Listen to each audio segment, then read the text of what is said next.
Hi friends, ചൈനയിൽ metro ticket എടുക്കുന്ന ഒരു വീഡിയോ കാണിച്ചു തരുന്നത്. ഇതിന് 10 യുവാൻ ഇടാം, അതുപോലെ 5 യുവാൻ ഇടാം. അതിൽ ഏറെ ഇടാൻ പറ്റില്ല. നമ്മൾ പോകുന്ന സ്റ്റേഷനാണെങ്കിൽ ഇതിട്ട് കഴിഞ്ഞാൽ നമ്മൾ ടിക്കറ്റ് ഇതിനുള്ളിൽ കൂടെ ബാക്കിയുള്ള ഇതിൽ ബാലൻസ് ഇതിൽ വരും, ടിക്കറ്റ് ഇതിൽ വരും. അപ്പോൾ റൂം എടുക്കുന്ന ആളുകൾ ഈ മെട്രോന്റെ ഏരിയയിലാണെങ്കിൽ യാത്രത്തിൽ വളരെ ചുരുക്കമാണ്. കാരണം 3 RMB വരുന്നുള്ളൂ.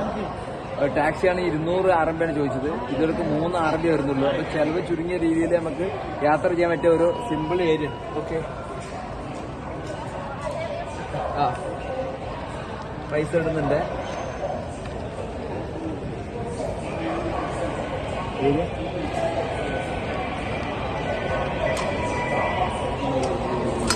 ഓക്കെ,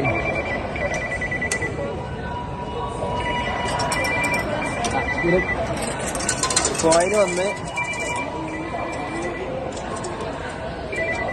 ബാലൻസ് വന്ന് അപ്പോൾ 2 RMB ആയിട്ടുള്ളൂ.